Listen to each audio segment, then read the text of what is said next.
সারদা মাকে ভগবতী বলে জানতেন নাগমশাই। তিনি যেদিন এলেন সেদিন একাদশী। মা খেতে বসেছেন। তখনও পর্যন্ত কোনো পুরুষ ভক্ত মার সাক্ষাৎ দর্শন পাননি। সিঁড়িতে মাথা রেখে প্রণাম করে চলে যেতেন। একজন ঝি এসে তার নাম করে বলতো, মা, তোমায় অমুকবাবু প্রণাম করেছেন।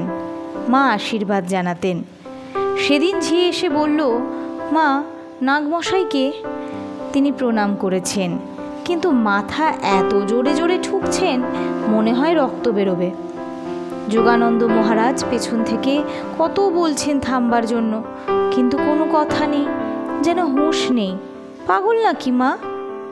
এই তন্ময় ভক্তের কথা শুনে মা ঝিকে বললেন, ওগো, যোগেনকে বলো এখানে পাঠিয়ে দিতে।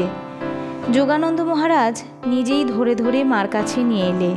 মা দেখলেন নাগমশাইয়ের কপাল ফুলে গেছে, চোখ দিয়ে জল পড়ছে, পা দুটি এখানে পড়তে ওখানে পড়ছে। দু চোখের জলে মাকে যেন দেখতে পাচ্ছেন না নাগমশাই, যেন এ জগতে নেই তিনি। স্নেহময়ী মা তার চিরাভ্যস্ত সংকোচ ভুলে ভক্তিবিহ্বল সন্তানকে ধরে বসলেন। নাগমশাইয়ের মুখে তখন মা মা শব্দ যেন উন্মাদ অথচ শান্ত, ধীর, স্থির। মা তার চোখের জল মুছিয়ে দিলেন।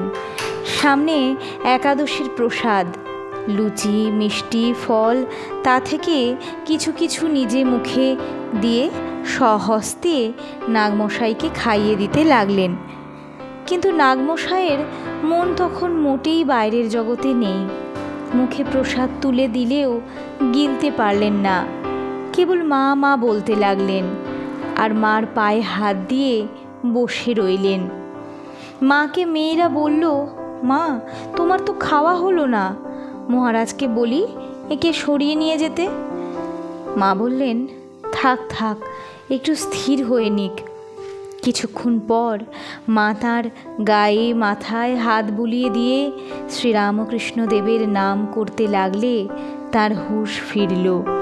তারপর খেতে বসলেন মা, আর নাগমশাইকেও খাইয়ে দিতে লাগলেন।